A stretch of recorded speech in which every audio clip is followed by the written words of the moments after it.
नमस्ते everyone, this is CAPF zone और इस वीडियो में will try to see how to write a report. अपने पेपर 2 में कुछ 2 रिपोर्ट्स लिखनी होती हैं 10 मार्क्स की, which basically amounts to 20 marks. तो चलो शुरू करते हैं। तो they are some points that we should try to remember before writing our report, which are कि कुछ फैक्ट्स अपन को पता होने चाहिए। We should write some facts about that particular topic जब हम वो टॉपिक के ऊपर लिख रहे हैं। We should use simple language, कोई ज़्यादा हाई फाई लैंग्वेज लिखने की जरूरत नहीं है। If you know it's good, और अगर जिसको नहीं आती है तो वो भी कोई मतलब it's not any disadvantage to you. Simple language में आप लिखिए, you can easily score good marks. उसके बाद this is very particular to me, मैं इसको यूज़ करता था। बाकी काफ़ी वीडियोज़ हैं जिसमें अलग अलग बता रखा है, but this was basically my format कि मैं ऐसे यूज़ करता था। इंट्रोडक्शन लिखा, बॉडी लिखा, and then I used to have a conclusion also. तो this is how I approached. और एक सिंपल सी बात है कि मोस्ट ऑफ द टाइम्स जो टॉपिक होते हैं those are basically about a past event, तो we should try to use the past event, past tense while writing a report. Before moving ahead, a very simple request आप सभी से कि अगर आपको चैनल का content, if it adds value to your time, you can actually subscribe to the channel, and you can help this channel grow. Thank you so much for that. If you subscribe, नहीं भी किया तो भी it's okay. Let's start.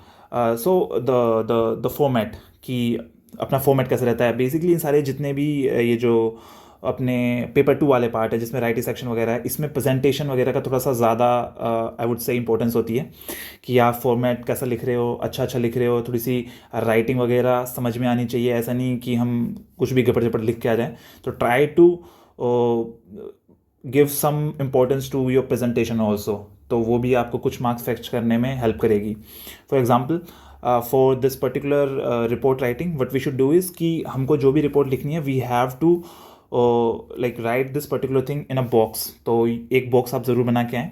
उसके बाद एक simple heading, कोई तड़कती भड़कती अगर आपको हेडिंग नहीं सूझ रही है पेपर में तो जस्ट राइट अ वेरी सिंपल हेडिंग। मैं तो हमेशा सिंपल ही लिखता था, तो दैट्स द थिंग। उसके बाद नेम में आप you do not write your name, आप अपना नाम ना लिखें। It is basically a very strict warning from UPSC कि आप अपना नाम कहीं पे भी मेंशन नहीं कर सकते हैं। तो you just simply write XYZ और ABC, जो भी आपको लिखने का मन करे। Please do not write your name, ठीक है। उसके बाद date, you mention the date and the place where that particular event happened, या फिर आप मतलब जहाँ से रिपोर्ट कर रहे हैं वाली चीज़। So what's basically a report है कि यू विटनेस्ड अ इवेंट, आपके आसपास कुछ इवेंट वगैरह हो रहा है, and then you are reporting the particular thing to a particular person. तो उसको आप कैसे लिखेंगे, तो that's basically what report is all about.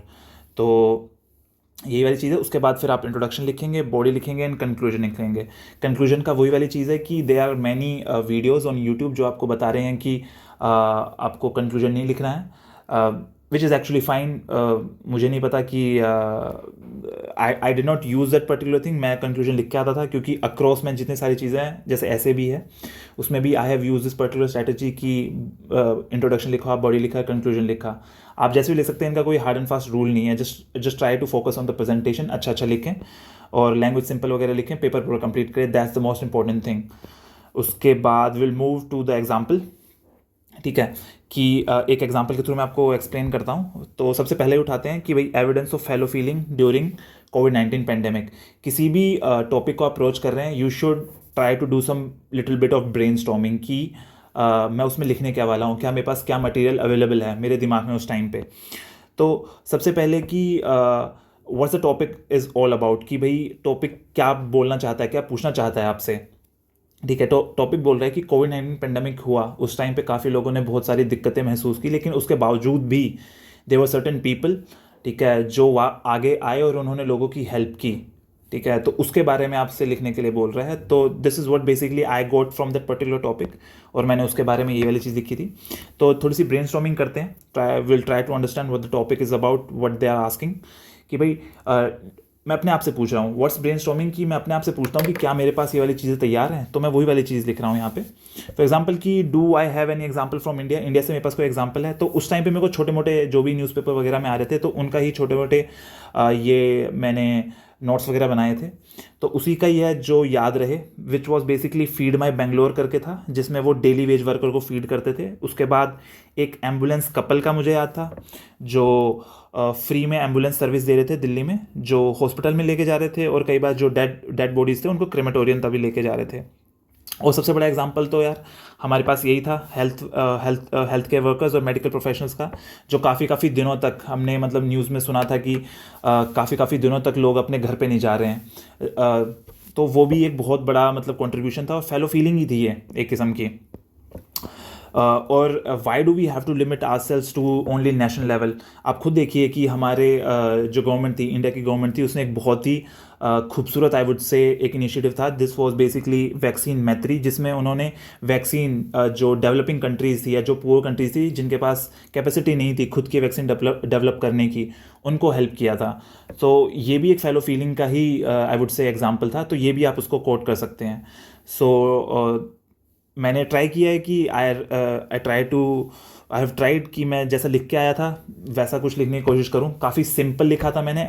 मेरा पेपर लिखते वक्त सिर्फ एक ही मोटो होता था कि I tried completing the paper, ठीक है, स्पेस कवर करना ज़्यादा, और अगर मेरे पास क्वालिटी नहीं है तो मैं रबिश भी नहीं लिख के आऊँ, ठीक है ना, just right a very average, if you don't have a quality, बहुत बड़ी क्वालिटी वगैरह, एक एवरेज लिख के आएँ आप, ठीक है ना। Try to complete your paper, space occupy करें, कॉर्नर टू कॉर्नर लिख के आएँ, तो भी एक अच्छा खासा इंपैक्ट रहता है, साफ सुथरा लिख के आएँ, ठीक है।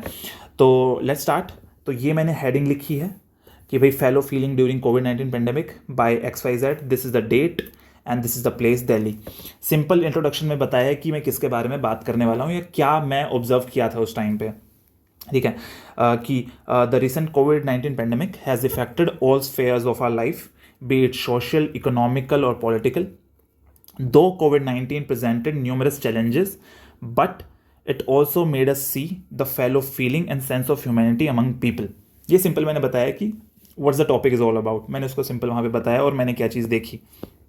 उसके बाद थोड़ा सा इलेबरेट बॉडी में, ठीक है ना। यहाँ पे मैं लिख के आया हूँ कि भाई यहाँ पे मैं ऐसा कुछ मतलब जितना याद है, अब 1 साल पहले पेपर दिया था, 1 साल, हाँ 1 साल भी नहीं हुआ होगा, बट हाँ 6-7 महीने 7-8 महीने पहले जो पेपर दे के आया था उसमें जितना याद है मैंने मतलब थोड़ा थोड़ा लिख दिया। But this is how you should write, ठीक है ना। आप इससे अच्छा लिखते हैं तो that's very good, but basically ये मैंने ऐसे अप्रोच किया था कि as the country went into strict lockdown, migrant workers without much resources started walking back to their homes. अपन ने देखा था कि वो हाईवे वगैरह पे जा रहे थे, पीपल फ्रॉम वेरियस सिटीज़, काफ़ी जो सिटीज़ वगैरह थी जहाँ जहाँ से वो जा रहे थे, तो लोग वहाँ पे बाहर आए, दे केम आउट, उन्होंने उनको लंच वगैरह करवाया, और फिर उसकी आगे की जर्नी के लिए उनको बिस्किट्स वगैरह दिए, दे गेव बिस्किट्स, और उसके बाद वाटर बॉटल वगैरह प्रोवाइड वगैरह की थी। तो that was an example of fellow feeling only, ठीक है ना। Came out, giving them food, biscuits and water bottle for their journey ahead. फिर एक और इनिशिएटिव जो मैंने ऊपर ही बात की थी कि भाई feed my Bangalore, an initiative by the name of feed my Bangalore took the responsibility to feed daily wage labourers in the particular city. A couple in Delhi started an ambulance service by the name of Ambulance Couple, helping people to reach hospitals, taking dead bodies to crematorium. और उसके अलावा जो मैंने doctors की बात की थी कि भाई many doctors did not go to their homes for months, serving the patients and preventing the healthcare sector from collapsing. This fellow feeling was not just visible at the societal level, but our country came forward to help the poor countries with vaccine through Vaccine Maitri program. एक one point I would like to mention here is कि जो important points हैं या फिर जो आप facts quote कर रहे हैं अपने report में, उनको underline कीजिए. It would increase the presentation of your report, और जो पेपर चेक वगैरह कर रहा है उसको एक पर्टिकुलर एक जगह दिख जाएगी देखने के लिए, तो कुछ थोड़ा सा यूनिक उसको मिलेगा अगर आप अंडरलाइन वगैरह कर रहे हैं तो। और हो सकता है कि आपको अगर उसका मूड अच्छा हुआ या फिर अगर उसको अच्छा लगा तो वो आपको मार्क्स वगैरह वहाँ पे एक्स्ट्रा दे सकता है। It is only during the tough times, ये कंक्लूजन है मेरा कि it is only during the tough times that resilience of a society is tested. It is evident from such examples that humanity is still, मेरे को खुद की writing नहीं समझ में आती, हाँ, कि that humanity is still the thread that binds a society. Even with lot of challenges, the fellow feeling was visible. highlighted by the wisdom that the compassion and togetherness, with compassion and togetherness, we can overcome any challenge. So this is how I approached the report writing part. तो आप भी देख सकते हैं कि आप ये format थोड़ा सा फॉलो कीजिए, ये वाली चीज़, और बस try to cover the paper, मतलब आप try to complete the paper, और जो क्वेश्चन पूछा गया खाली मत छोड़ के आए कोई भी स्पेस वगैरह, it does not look good. और अगर आप पेपर भी कंप्लीट करें तो you have good chances to score good in this particular paper. So that was all about this video. So if you have any doubt, you let me know in the comment section. I'll help you out, guys. Thank you so much, and just don't forget subscribing. That would really help me. Thank you so much.